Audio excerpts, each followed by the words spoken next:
It's another wonderful Sunday. Welcome to Iron Pot. My name is Aisha Ibrahim. Iron Pot is brought to you by the Ghana Revenue Authority, Gold PLC, Serene Insurance, Ghana Link Network Services, Meridian Port Services, and Phoenix Insurance. The show is proudly powered by the Ghana Ports and Harbours Authority-GPHA, and our media partner is the Business and Financial Times, BNFT.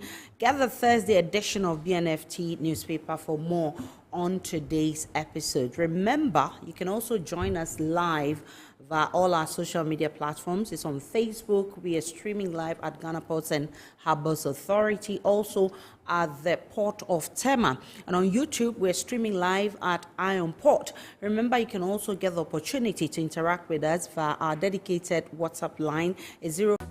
Because you see, without our taxes, we wouldn't have good roads, good schools, better hospitals, street lights, and other very important social amenities. When we pay our taxes, we give our children free and quality education. Talga, my money too small. Why should I pay my tax? Look, small. Salifo, it doesn't matter how small or big your business or income is. You still have to pay your taxes. The little taxes from each and every one of us, when put together, could give your community clean water, or that deprived school with tables and chairs. Please pay your taxes. It is your responsibility. It is your civic duty. It is the law.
MPS Terminal 3 is Africa's new state-of-the-art container terminal at Tema Port.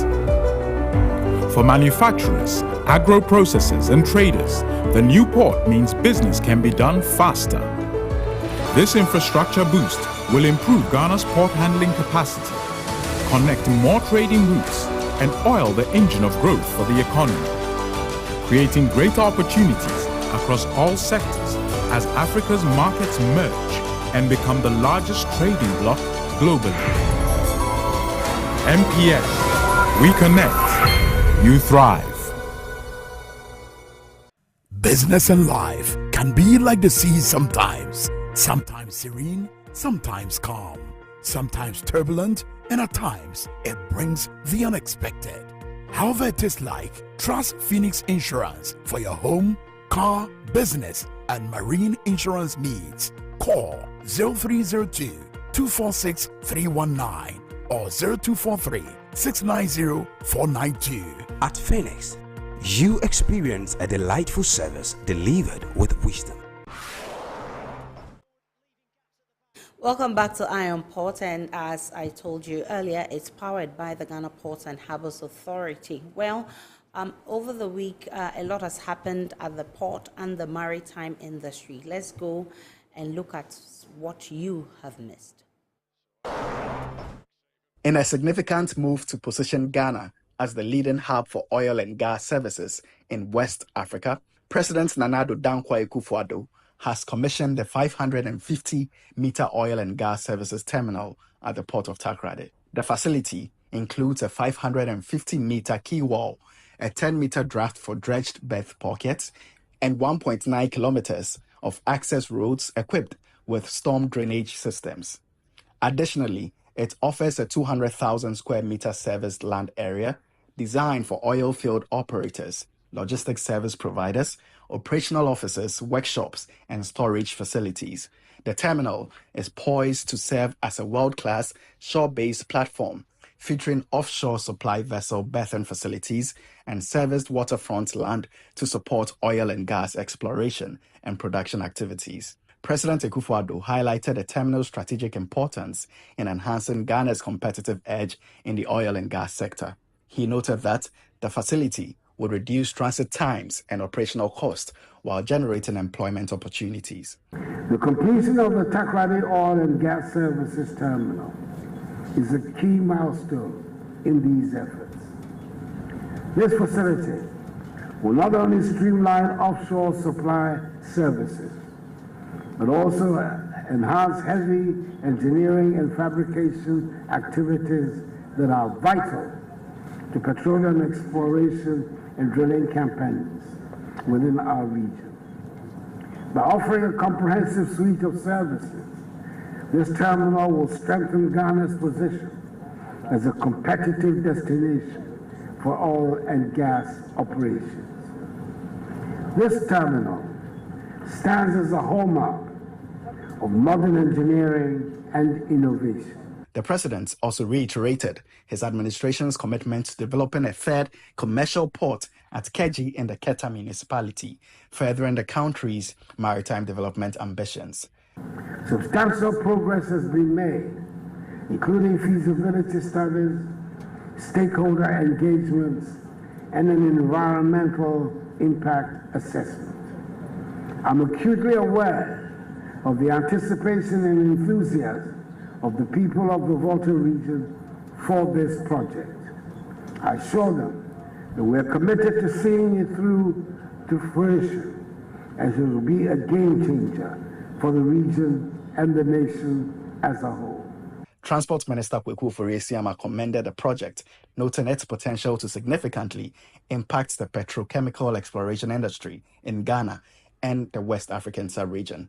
Today, that facility is completed. We are operating it. The draft is set that we should allow our local people to be part of port infrastructure development. So IBISTEC, who did the container terminal, also did the liquid bulk terminal. GPHA constructed the bulk jetty, and today we are commissioning the oil and gas. Director General of the Ghana Ports and Harbours Authority, Michael Lugoje, expressed his gratitude to the President for supporting the transformation of Takoradi Port into a modern, multi-purpose facility. On behalf of GPHA and Ghana in particular, we are grateful for all your support to the port sector, because today, Takoradi used to be a traditional export port of raw materials, manganese, bauxite, and cocoa. Thanks to you, you helped GPHA achieve the vision of transforming Takoradi also into a multi-purpose modern port, which is competing with Tema, and again having a specialized oil and gas facility that Tema doesn't even have. The commissioning of the terminal marks a crucial step in Ghana's efforts to establish itself as a hub for oil and gas operations and reinforces its role as a key player in the regional energy sector. Ghana's ambition to develop sufficient and efficient multimodal transport systems across the country is steadily progressing.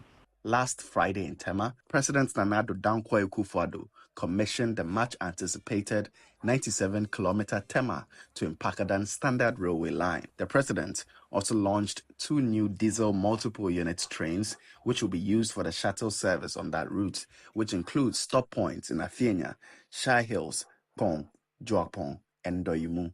Afcons Infrastructure Limited, an Indian engineering solutions firm, began the construction of the Tema Mpakadan Railway Line in 2018 under a $447 million fund provided by the India Export-Import Bank. The president said this milestone is proof that Ghana can realize its ambitions when vision, commitment, and hard work align. He said the project when fully operationalized, will contribute to the national agenda to connect Ghana's ports and hinterlands through efficient multimodal transport systems. The Tema Mpakadan Railway Line is just one piece of a larger puzzle. Guided by our 2020 revised railway master plan, we'll continue to expand the reach of Ghana's railway network to unlock the full potential of our economy. The Minister for Railway Development, Peter Amewu, who called the project the first of its kind, said the Tema to Mpakadan line forms part of a larger rail network master plan expected to improve connectivity between the major regional capitals in Ghana. It is important to mention that as a result of the construction of the Center Bridge, a significant engineering achievement is being awarded from the Guinness Book of Records to give recognition to the world's deepest Reka Pile Bridge, which goes as deep as 76 meters below water level and further embedded in rock of length of greater than 10 meters. What this means is that this is the first of its kind in the world. The CEO of the Ghana Railway Development Authority, Yawusu, added more on the project scope. I would therefore invite business communities to take advantage of this incredible and viable project. For example, real estate developers can build residential properties to decongest other parts of Greater Accra. Other business opportunities include, but not limited to, the construction of factories for manufacturing activities and bonded warehouse along the line to decongest the Tema port. The Indian High Commissioner to Ghana, Manish Gupta, said this feat is another testament to the long-standing development partnership his country has shared with Ghana. The commissioning of the railway line today and the launch of DMUs are confident to reshape Ghana's transportation landscape. It will enhance economic integration and regional connectivity and make the country a transportation hub for the southern. Rail projects, by their very nature, are energy efficient and environment friendly. This project will contribute towards reduction in carbon emissions and eventually an end-to-end sustainable transportation system in Ghana.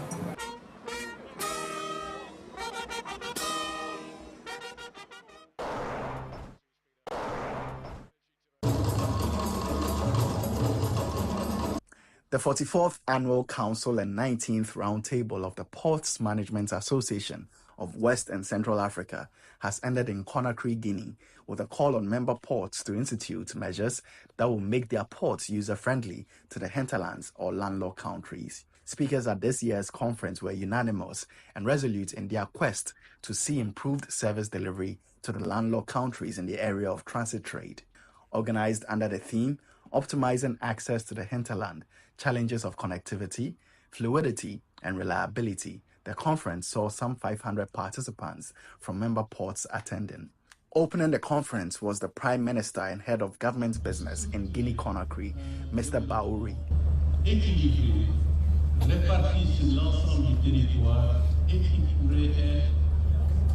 Other speakers at the conference included the Secretary General of PIMOCA, Jean-Marie Kofi, and the newly elected President, Dr. Abubakar Danchoho. My assurance to you is that we will do all in our capacity to support the objectives of the association towards enhancing the role of the maritime sector as an enabler of economic development and accessibility. Our quest to ensure that we have quite good economic development in the whole of Africa will not work. We need to harmonize our systems across the African continent, especially with the free trade agreement that is currently signed by the majority of the economies here in Ghana. If we are not able to do that, it will be impossible for us to achieve why we have traveled so far, to have discussions to ensure that economic development is rural. During the 8th edition of the African Ports Awards, GPHA's Tema Port swept 5 awards, namely Best Port in Communication of Statistical Data, 2023, Best Port for Integration of Sub-Regional Economies, 2023, Best Port for Import and Export Container Traffic, excluding Transshipment and Transit, 2023, Best Port in Containers, 2023, and Best Port in Integrated Management System Policy.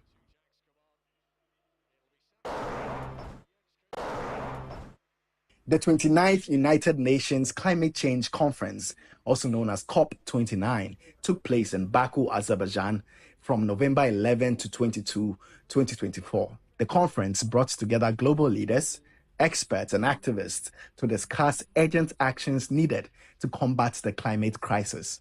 Over 70,000 attendees from 197 countries gathered for COP29, where one of the central themes was the commitment to drastically reducing greenhouse gas emissions. The goal is to safeguard lives and livelihoods from the escalating impacts of climate change. In his address, President Nana Addo Dankwa Akufo-Addo emphasized his country's commitment to reducing greenhouse gas emissions by 64 million tons of carbon dioxide equivalent by 2030. He also reaffirmed Ghana's dedication to protecting its forest, promoting sustainable practices, and contributing significantly to global climate solutions. Our partnership with countries such as Brazil to elevate forest protection ambitions represents an inspiring example of the unity and dedication that this challenge demands. Excellencies, it has been a profound honor for Ghana to serve as co-chair of this important partnership. Reaching our targets will require steadfast political commitment and ongoing dialogue, and I'm confident that our successors, the United Kingdom and Guyana, will carry this mission forward with vigor. Brazil's Minister of Environment and Climate Change, Her Excellency Marina Silva, shared her country's vision for the Amazon rainforest, stressing the importance of developing effective mechanisms for its long-term conservation. She also highlighted the critical need to include and empower local communities in the region's sustainable development. One of the consensus was to develop financial mechanisms, innovative ones, for the sustainable conservation of the forests and to promote inclusion and development of local communities. Brazil, for example, has reduced significantly the deforestation of the Amazon region in 2023 and thus avoiding about 400,000 tons of CO2 compared to the previous year. Colombia's Minister of Foreign Affairs, His Excellency Luis Gilberto Murillo, underscored the need for greater efforts to protect the environment while simultaneously revitalizing Colombia's economy. He reaffirmed Colombia's commitment to transitioning towards a sustainable economy as part of its 2030 Diversification Action Plan. Action needs to go beyond words. The portfolio demonstrates that protecting nature also means revitalizing Colombia's economy. Colombia is committed to transitioning towards sustainable economy aligned with the 2030 Biodiversity Action Plan, which aims to triple bioeconomy-related jobs.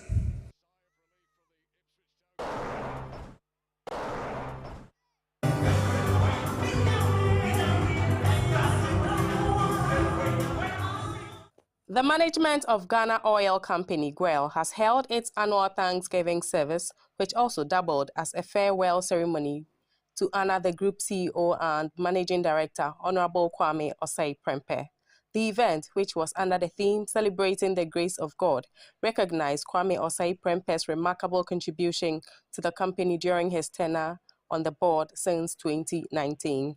The ceremony, held at Assemblies of God Church in Accra, brought together government officials, stakeholders, industry players from various oil marketing companies, past executives of GOIL, staff, and the general public. In a testimonial speech, the board chairman, Reginald Daniel Lai, lauded Honorable Osei-Prempeh's pivotal role in spearheading key projects critical to the company's growth and expansion. These include the successful completion of a multi-million-dollar bitumen plant, a joint venture with SMB of La Côte d'Ivoire, supplying bitumen to road contractors, as well as the inauguration of the 5 modern auto gas stations to promote environmentally safe vehicle fuel options. Since his appointment, Honorable Osei-Prempeh has worked assiduously to retain the company's status as the oil marketing company of choice.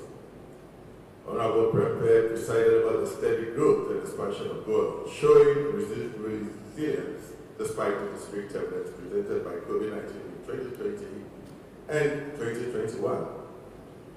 Under his leadership, gold has remained a crucial linchpin in the oil marketing sector and relied on by many state-owned institutions, agencies, and other quasi-government departments.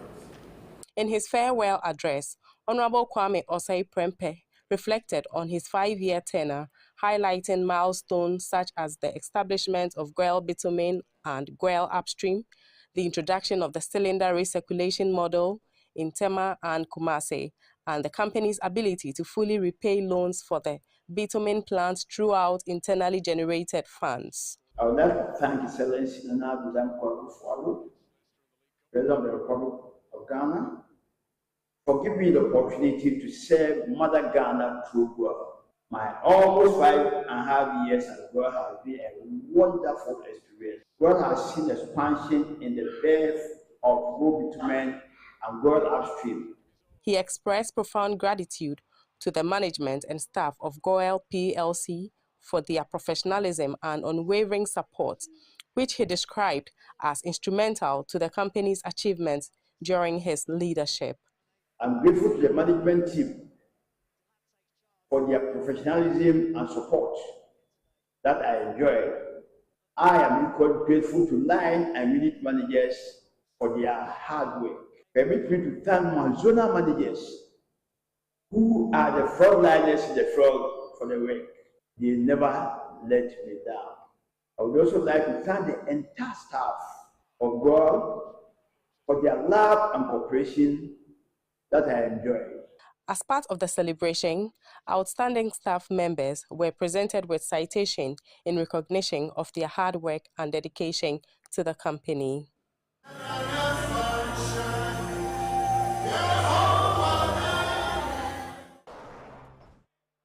And those were some happenings at the port and the maritime industry, with the Ghana Ports and Harbours Authority bagging some awards there. Congratulations to GPHA. But let's now look at the phrase of the day: Mobile Offshore Drilling Unit, MODU.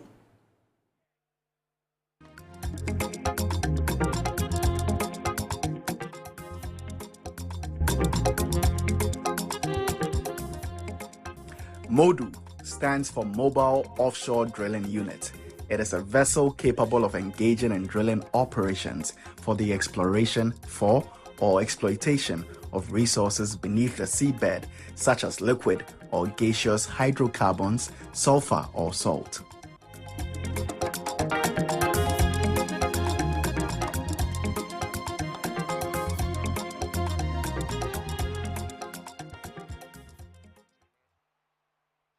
In our health and safety tips today, we're looking at reflectors or high visibility clothing. Reflectors or high visibility clothing.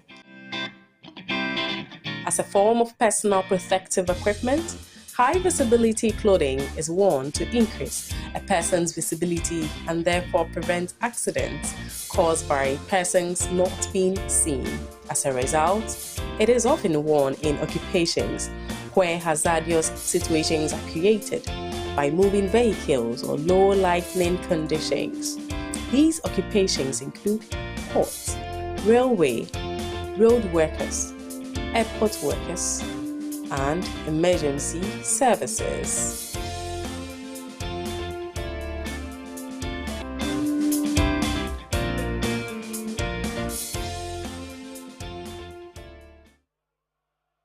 Welcome back to Iron Pot, powered by GPHA. Tonight, we're discussing a topic that's at the heart of Ghana's economic growth and development: the impact of continental trade on Ghana's export sector.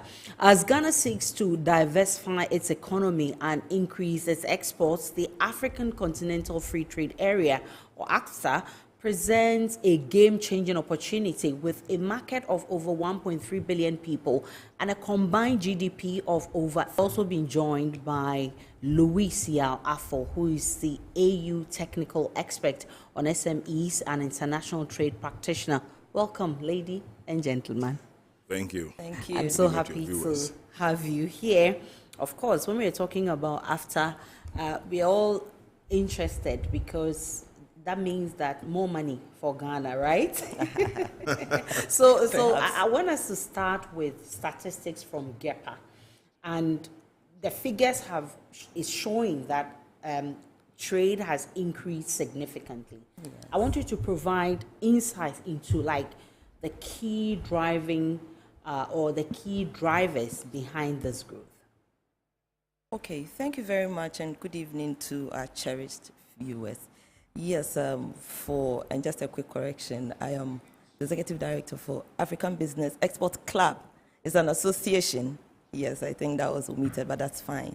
So I can speak to the fact that there's been diversification in our export line. We can also look at the agribusiness investment diversification in the fact that according to GEPA, there's been about 625 new products that have been added to the export sector, and that is one key addition that we can talk about. We can also look at the strategic alignment of GEPA to AFTA.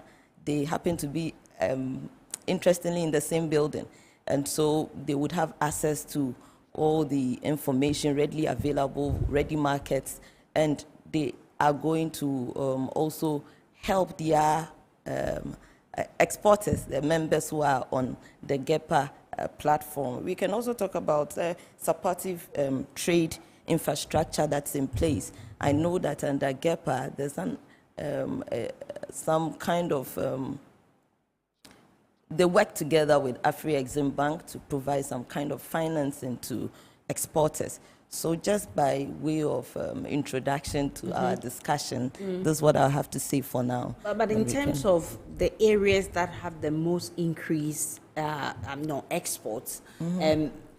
Yao Louise, I want you to handle that for me. Which areas are we talking about in terms of increase in export? All right, good evening to your viewers. Good evening to Susan. So if you look at the first quarter of 2024, I think the statistical report from Ghana Statistical Service point the fact that we had trade surplus. The trade surplus, I say, it should be looked into context. So you had gold pulling the scale. 45%. Because that is, you recall that there was that gold for oil, no. So gold actually pulled. And then the other ones that followed, it could have, I think gold was about $29.7 billion. Then you had crude petrol, 12.2. And then cocoa beans, which is 5.1. And then cashew nuts, 1.2 billion. And then cocoa paste. I am very happy about cocoa paste because it is a value chain that if we really look at it carefully, it can really expand the revenue base. So yes, the component of this export drive or this export surplus was because gold took the lead. And then you had some of these non-traditional ones that also followed a bit. But touching on what Susan said earlier, I think GEPA expanded its, what we call the NED, the National Export Development Agenda they had. That was about 2 years ago they launched it. That it's a 10-year development plan to expand the non-traditional export commodities. But if you are referring to basically the surplus, which was between first quarter of this year, then it's gold that really pulled.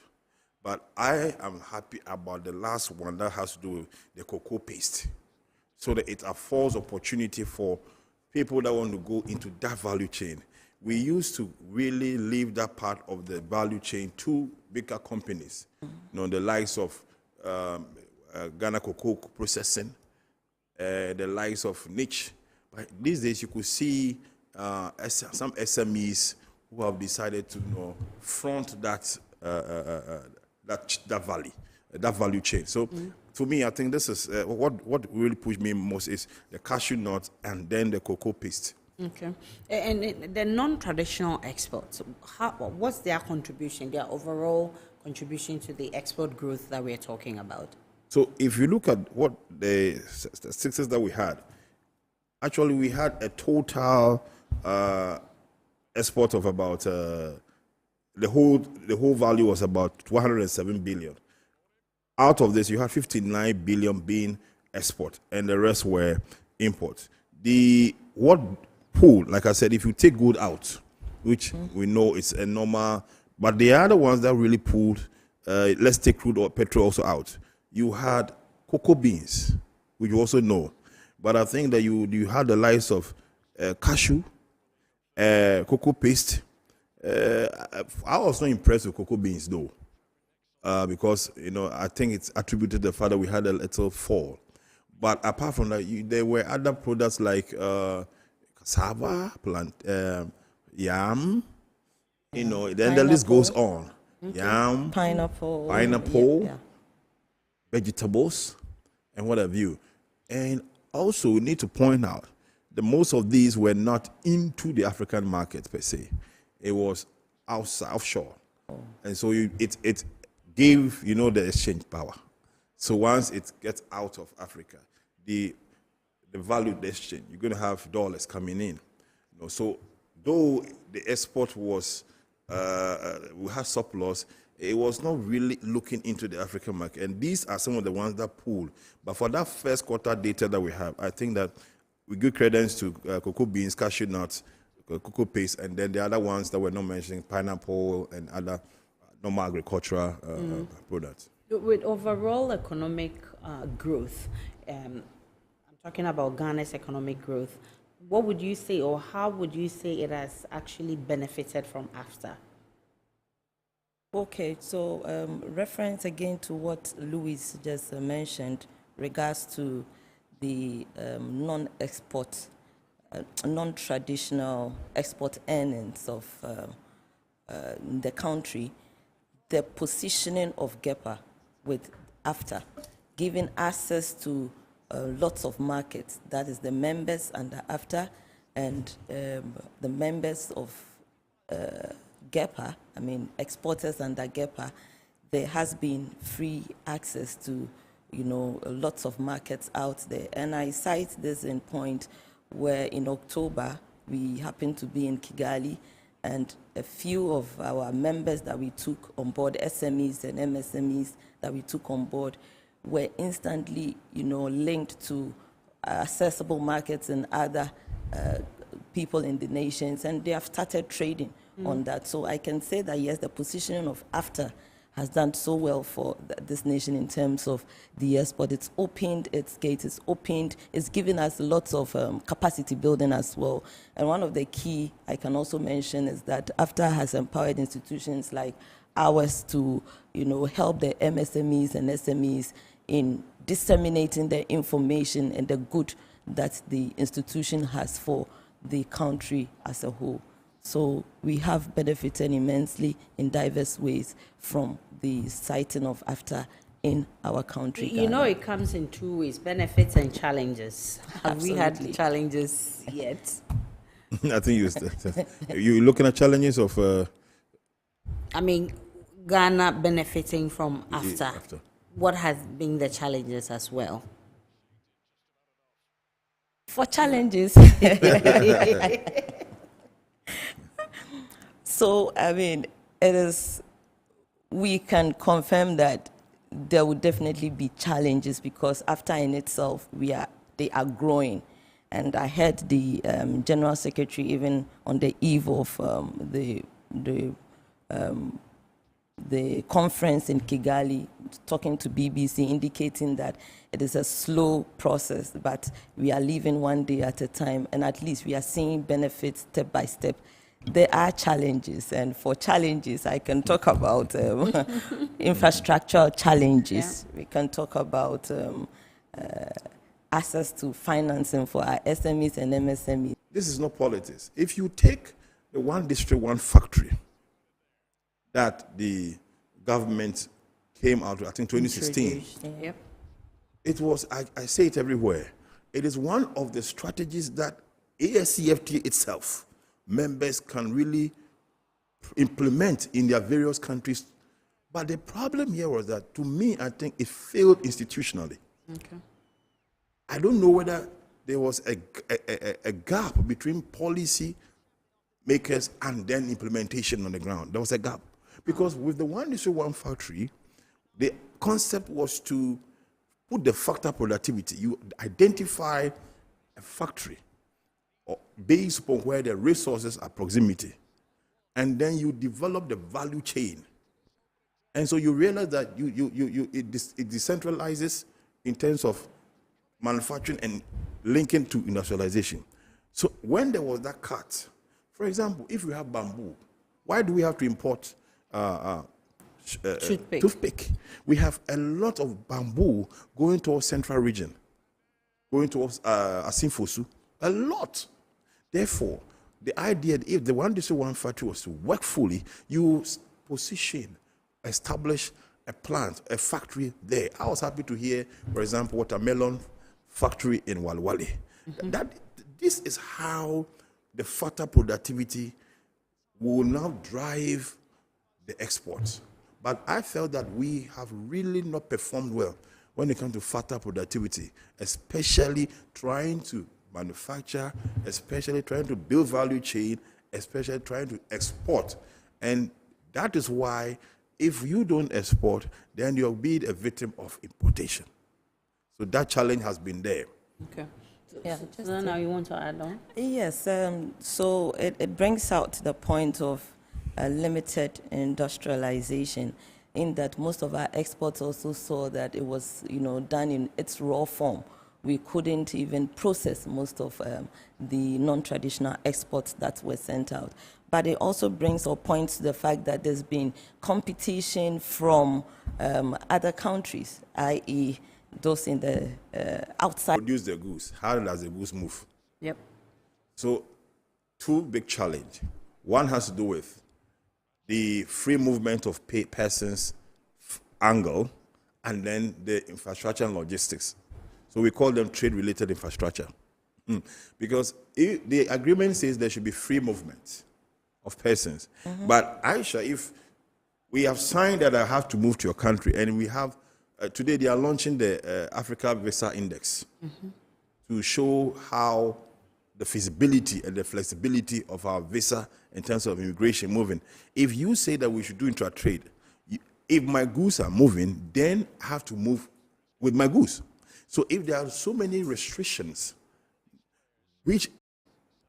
and even if we own, we don't have a lot of vessels. Why? Yeah. Because the vessels, they complain that there's not enough volume of trade going on here. So one person cannot move his empty ship and come and dock at Ghana where we are not producing to transport to where. So infrastructure is key. And if you realize along the line, we had McDan Shipping signing an MOU with the After Secretariat to transport or to ship after products.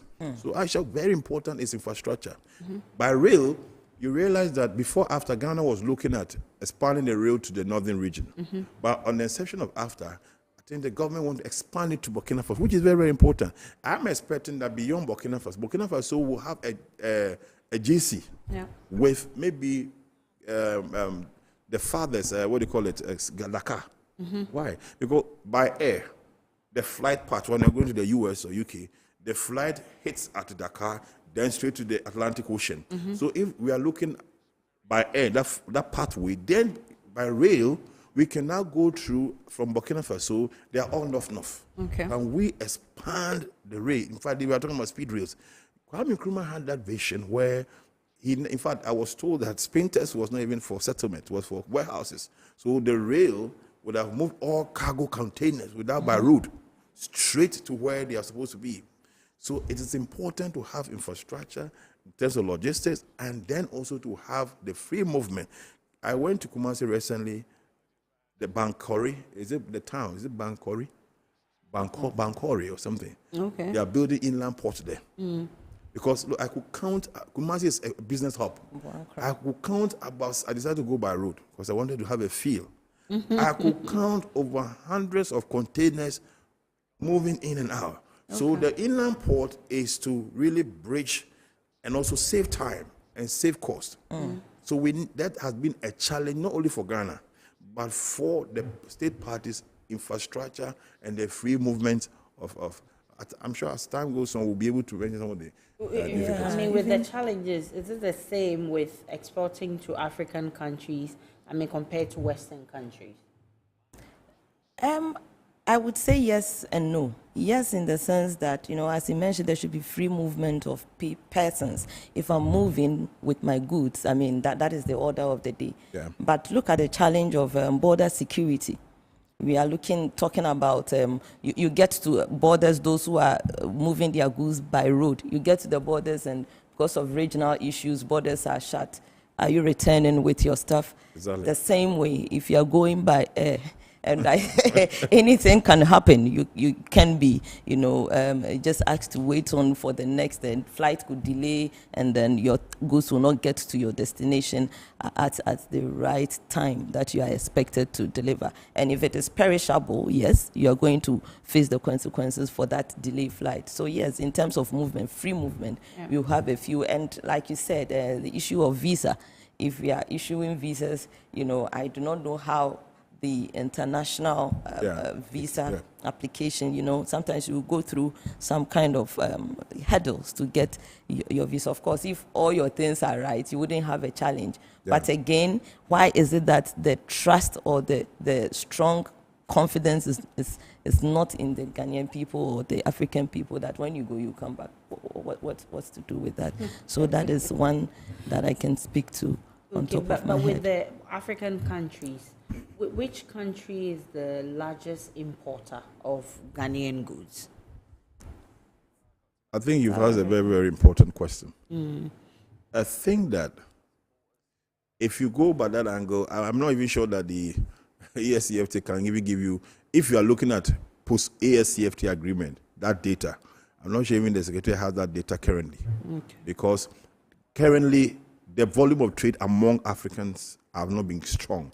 That is why there was this program called the Guided Trade Initiative. So the Guided Trade Initiative was like a market, as a kind of market entry program, where, okay, we have signed into agreement, but at this time to say that Ghana has imported a lot from so it will be based upon the kind of liberalized product. Because, for example, if Ghana has not liberalized a certain product, I don't expect it to come from Nigeria or Cameroon. Rather, what we should be discussing also is looking at the comparative advantage. In other words, and that is where the issue is. If Ghana has a comparative advantage in terms of salt, why would Nigeria import salt from maybe Brazil when Ghana is here? If Ghana has a comparative advantage of wheat, why will Ghana import wheat when Nigeria can supply? That is what that is the nature of the way we are going to see the data. So if you look at Ghana Statistical Service, like you rightly pointed out, most of the export and import traffic is more looking outside.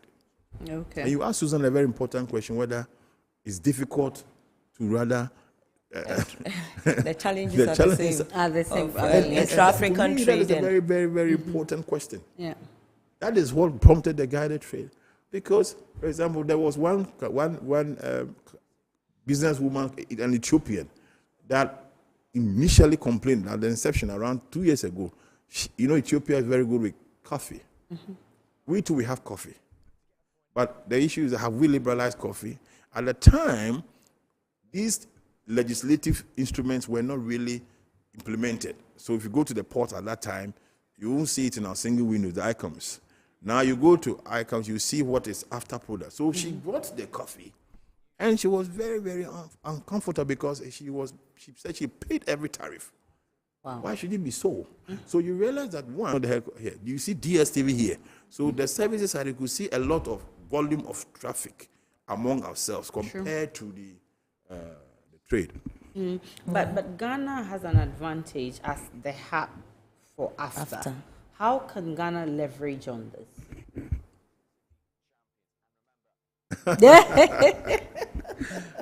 I think that Ghana has been leveraging, but I think it takes us back to the initial points that we're making.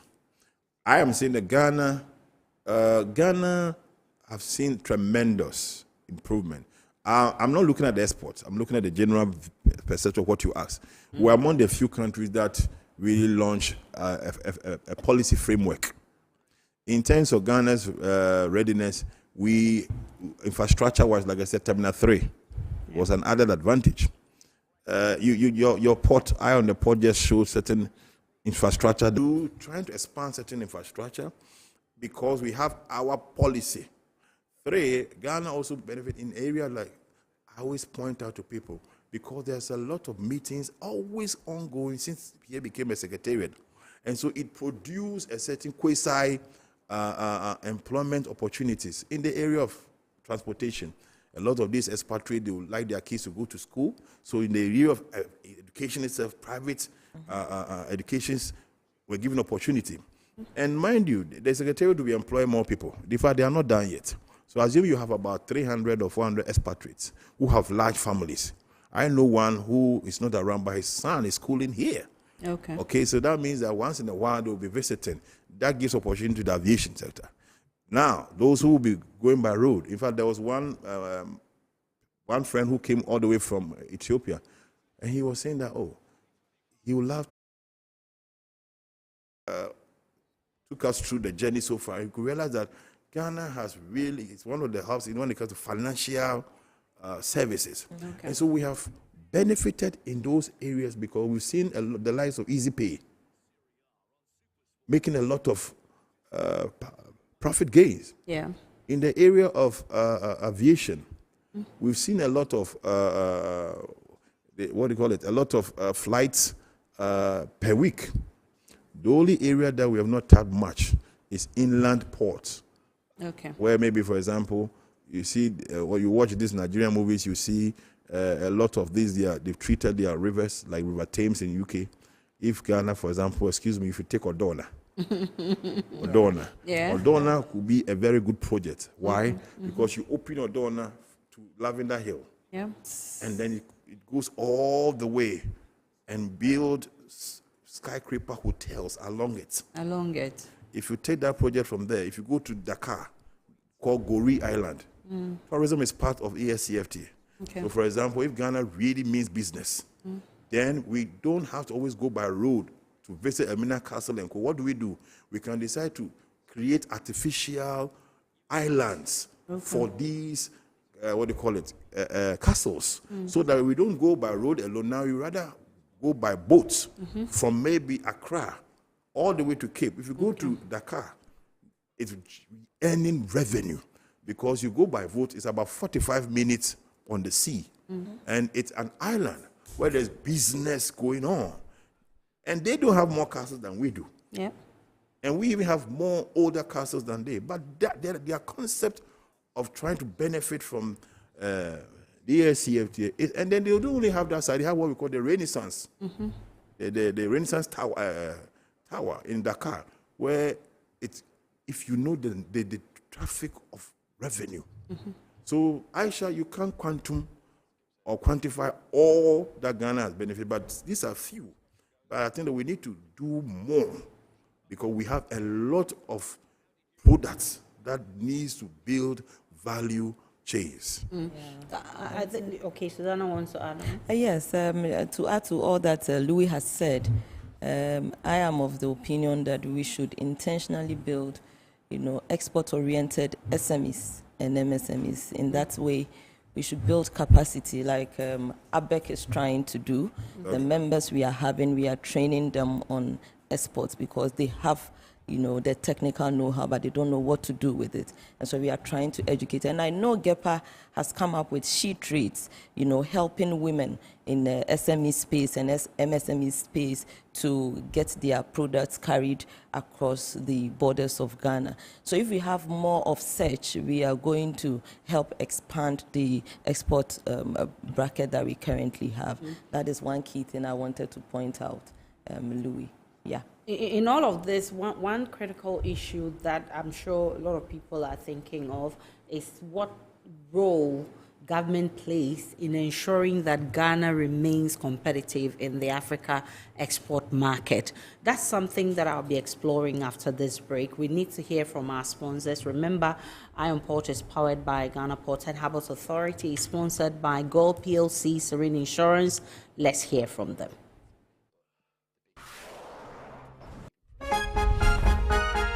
Gold energy brings you quality choices with Goil Super XP. Available in many Goil stations nationwide. It is fortified with special additives that help your engine perform better and use less fuel. Branch into a Goil station today and energize your ride with Goil Super XP, compatible with most vehicles. Goil Super XP, Wufilia, huh? Wubefeel. Goil, good energy. Yeah, yeah. Electricity, then pay your taxes. Our taxes, our future. Because you see, without our taxes, we wouldn't have good roads, good schools, better hospitals, street lights, and other very important social amenities. When we pay our taxes, we give our children free and quality education. Tell God, my money too small. Why should I pay my tax? Look, small. Salifo, it doesn't matter how small or big your business or income is. You still have to pay your taxes. The little taxes from each and every one of us, when put together, could give your community clean water or that deprived school with tables and chairs. Please pay your taxes. It is your responsibility. It is your civic duty. It is the law.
MPS Terminal 3 is Africa's new state-of-the-art container terminal at Tema Port. For manufacturers, agro-processors and traders, the new port means business can be done faster. This infrastructure boost will improve Ghana's port handling capacity, connect more trading routes, and oil the engine of growth for the economy, creating greater opportunities across all sectors as Africa's markets merge and become the largest trading bloc globally. MPS, we connect, you thrive. Business and life can be like the sea sometimes. Sometimes serene, sometimes calm, sometimes turbulent, and at times it brings the unexpected. However it is like, trust Phoenix Insurance for your home, car, business, and marine insurance needs. Call 0302-246-319 or 0243-690-492. At Phoenix, you experience a delightful service delivered with wisdom. Welcome back to Iron Pot, and if you just joined us, we're discussing the impact of the AFTA on export, and my guests have been so insightful and they've been opening our eyes to the topic. Before I went on that break, I was talking about how the role government plays in actually ensuring that Ghana remains competitive on the African export market. Susanna, you want to talk about this?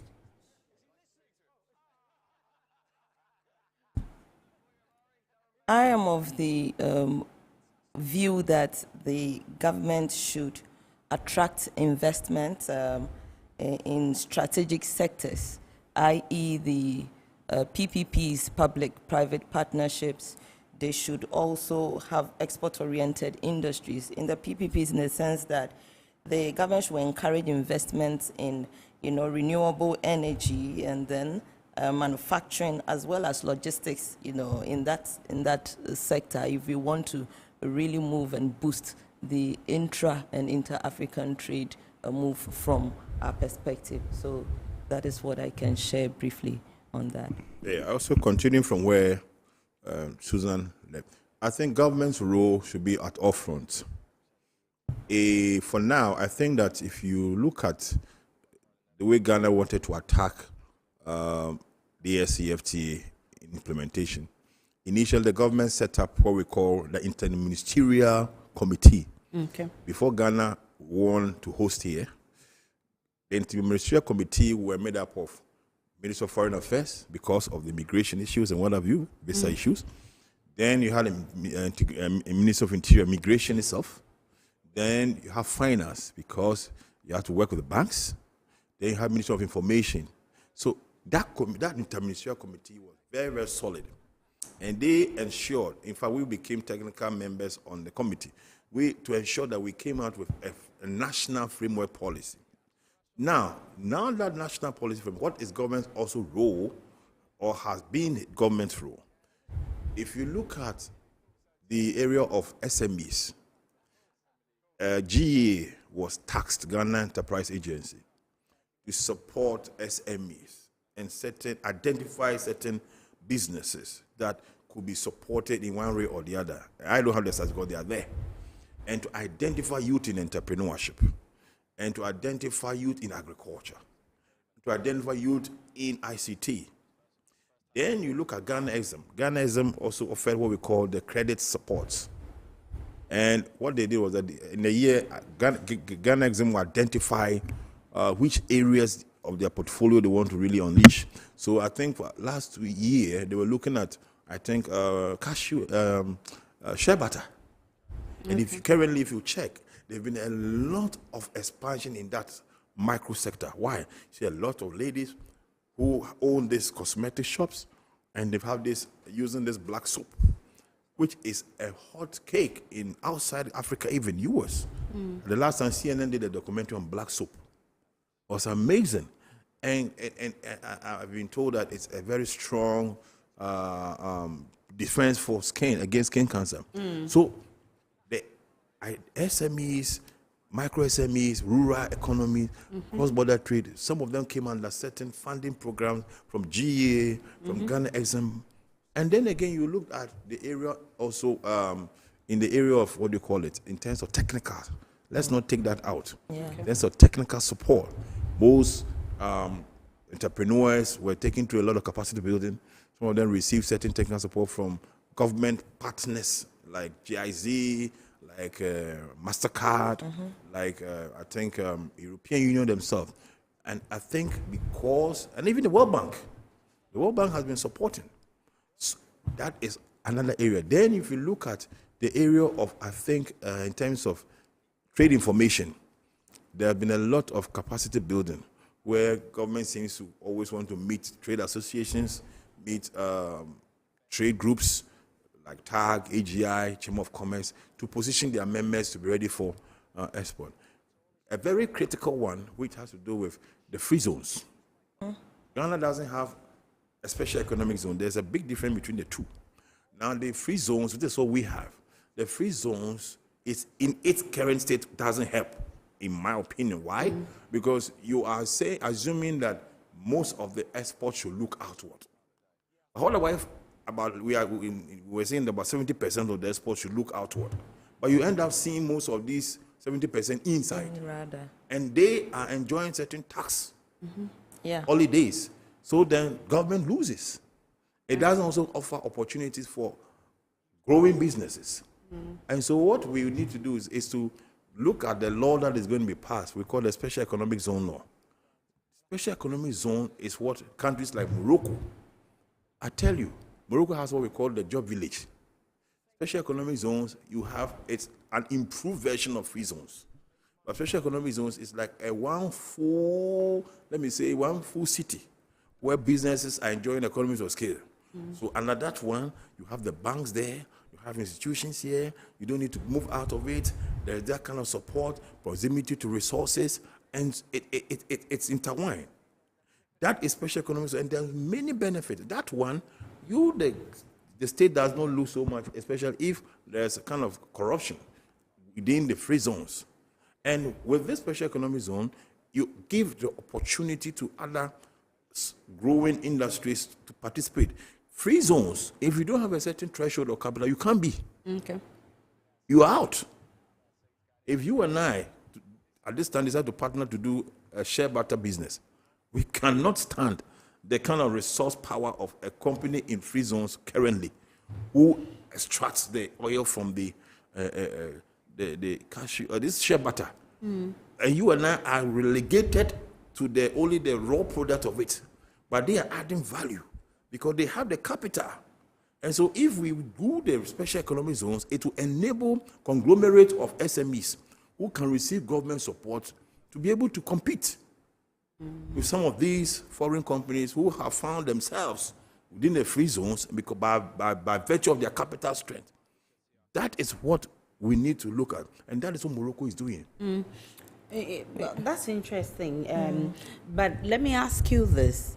How can Ghanaian exporters, especially the small scale and medium enterprises, benefit from AFTA?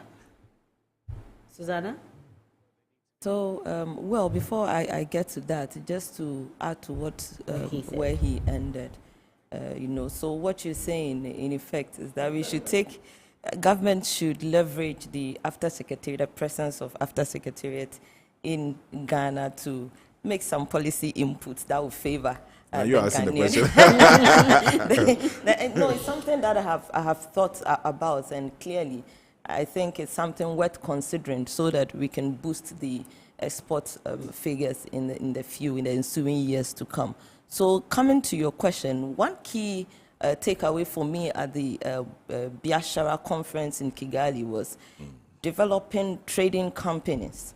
And their roles are to aggregate MSMEs and SMEs so that they are going to do holistic export.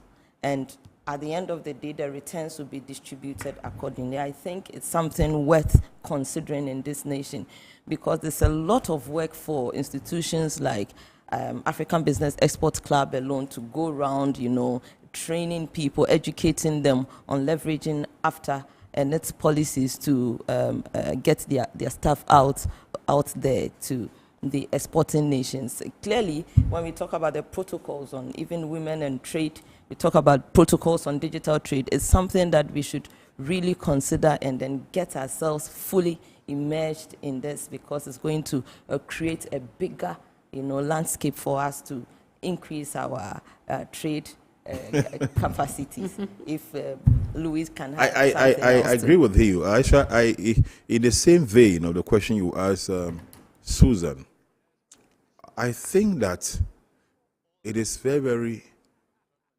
important to also realize that the ASCFTA Secretariat is coming up with what, in fact, they already have it called after trading companies, like she said. And their aim is to ensure that the very, very micro or SMEs or entrepreneurs, startups who have a certain sectoral performance or who have a certain value chain can form associations, okay? So they will have a collective bargain. Yeah. For example, if ASCFTA are trading companies, let's talk about, let's say, tomatoes paste, you can have about 10 companies forming that after trading company within respective countries. So that what you do is that this time, instead of company, individuals becoming islands, you become an association of conglomerate for that sector. Yeah. So that maybe country B does wants this, want to product in bulk. Yes, products in bulk. It's not now that you are going to do it in fragments. So it becomes a market segmentation for you people.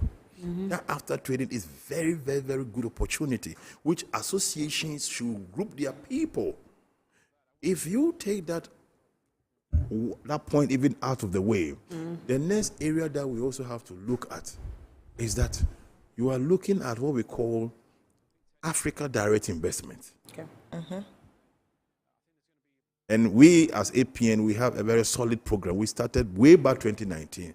We call it Africa Globalized Investment. What we do is that we organize investment events by bringing investors within Africa and outside Africa, and we present them to governments. So, for example, in Ghana, we partner with the GIPC to organize a program. A lot of investors came from outside Africa and in Africa. What did they do? And it's not just a summit. What we did was that after the investment program, we marched these investors to GIPC to be profiled. And when we went to GIPC showcased the areas that Ghana want investment. And what GIPC should do is that after these investors come, you follow up. We're able to help the National Film Authority one way. We're able to help other areas.